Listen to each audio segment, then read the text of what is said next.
आज की वीडियो में हम सीखेंगे कि कॉजेटिव वर्ब क्या होता है और इनका इस्तेमाल इंग्लिश में कैसे किया जाता है। किसी भी सेंटेंस में अमल दो तरह से हो सकता है, एक जिसमें सब्जेक्ट खुद काम करता है और दूसरा वो जिसमें सब्जेक्ट किसी से काम करवाता है। जिसमें सब्जेक्ट खुद काम करता है, जैसे आई रीड अ लेटर, मैं खत पढ़ता हूँ। आई डिड दैट वर्क, मैंने वो काम किया। ही डिड कॉल, उसने कॉल किया। तो इसमें सब्जेक्ट खुद काम कर रहा है। लेकिन कुछ सेंटेंस में सब्जेक्ट खुद काम नहीं करता बल्कि वो किसी से काम करवाता है, जैसे I make read a letter, मैंने खत पढ़वाया। I made him do this work, मैंने उससे अपना काम करवाया। She gets him to cook food, वो उससे खाना बनवाती है। तो मतलब सब्जेक्ट खुद काम नहीं करता, वो किसी से काम करवाता है। तो ये सेंटेंस से आप समझ गए होंगे कि कॉजेटिव वर्ब मतलब हम खुद काम नहीं करते, हम किसी से काम करवाते हैं। पॉजिटिव वर्ब में लेट, मेक, गेट और हैव की आज प्रैक्टिस करेंगे। सबसे पहले हम इसको एग्जांपल से देख लेते हैं। Have, she has me right, इसका मतलब है वो मुझसे लिखवाती है। जब भी हैव का इस्तेमाल पॉजिटिव वर्ब के अंदर आता है तो इसका मतलब है किसी को जिम्मेदारी देकर कुछ काम करवाना। शी हैज़ मी राइट, वो मुझसे लिखवाती है। मेक, ही made his sister clean her room, जब किसी से फोर्सफुली काम करवाना हो तो हम उसके लिए मेक का यूज़ करेंगे। He made his sister clean her room, उसने अपनी बहन से रूम साफ करवाया। Get, I get you to speak, मैं आपसे बुलवाता हूँ। गेट का मतलब होता है किसी को मनाकर कुछ काम करवाना, कन्विंस करके कुछ काम करवाना। I get you to speak, मैं आपसे बुलवाता हूँ। लेट, लेट का मतलब होता है किसी को इजाज़त देना कुछ करने को, allow to do something. Let him study, उसे पढ़ने दो। लेट हिम स्टडी, उसे पढ़ने दो। हम पॉजिटिव वर्ब को एक एक को अच्छे से जान लेते हैं। सबसे पहले हम लेट का इस्तेमाल लेंगे। तो लेट का मतलब होता है किसी को इजाज़त देकर कुछ काम करवाना, जैसे let me do this work, मुझे ये काम करने दो। लेट हर गो, उसे जाने दो। लेट हिम प्ले, उसे खेलने दो। लेट हिम स्टडी, उसे पढ़ने दो। वो मुझे खेलने देता है। तो ही के बाद हम लेट्स का इस्तेमाल करेंगे, क्योंकि ही थर्ड पर्सन सिंगुलर है तो हमारा सेंटेंस इस तरह बनेगा। He lets me play, he lets me sit, वो मुझे बैठने देता है।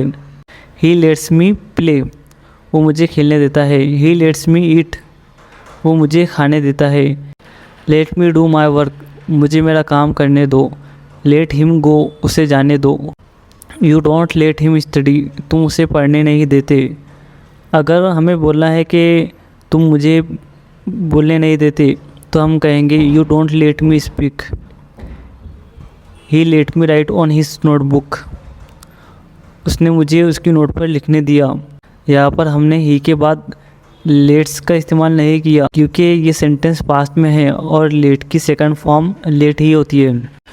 वो मुझे तुम्हारे साथ नहीं खेलने देगा, ये सेंटेंस फ्यूचर का है तो हम इसको इस तरह बनाएंगे, he will not let me play with you.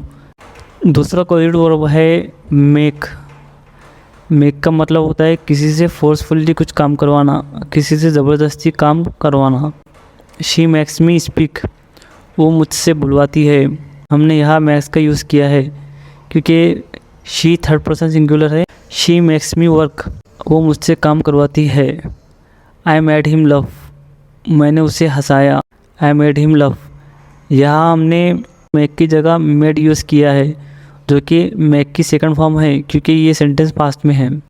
I will make him do this work, मैं उससे ये काम करवाऊँगा, ये सेंटेंस फ्यूचर का है। I made my brother clean his room, मैंने मेरे भाई से उसका रूम साफ करवाया। He made his daughter apologise to her friend, उसने अपनी बेटी को उसकी फ्रेंड से माफ़ी मंगवाई। तो ऐसा सेंटेंस जिसमें किसी को फोर्सफुली कुछ करवाना हो तो हम मेड का इस्तेमाल करेंगे। तो हम गेट का इस्तेमाल देख लेते हैं।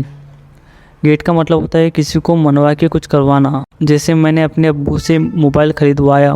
आई got my father to buy a mobile. हमने यहाँ गोट इस्तेमाल किया है, ये सेंटेंस पास्ट में है इसलिए हमने गोट का इस्तेमाल किया है। She gets me to write a letter, वो मुझसे लेटर लिखवाती है। She gets me to write a letter, वो मुझसे लेटर लिखवाती है।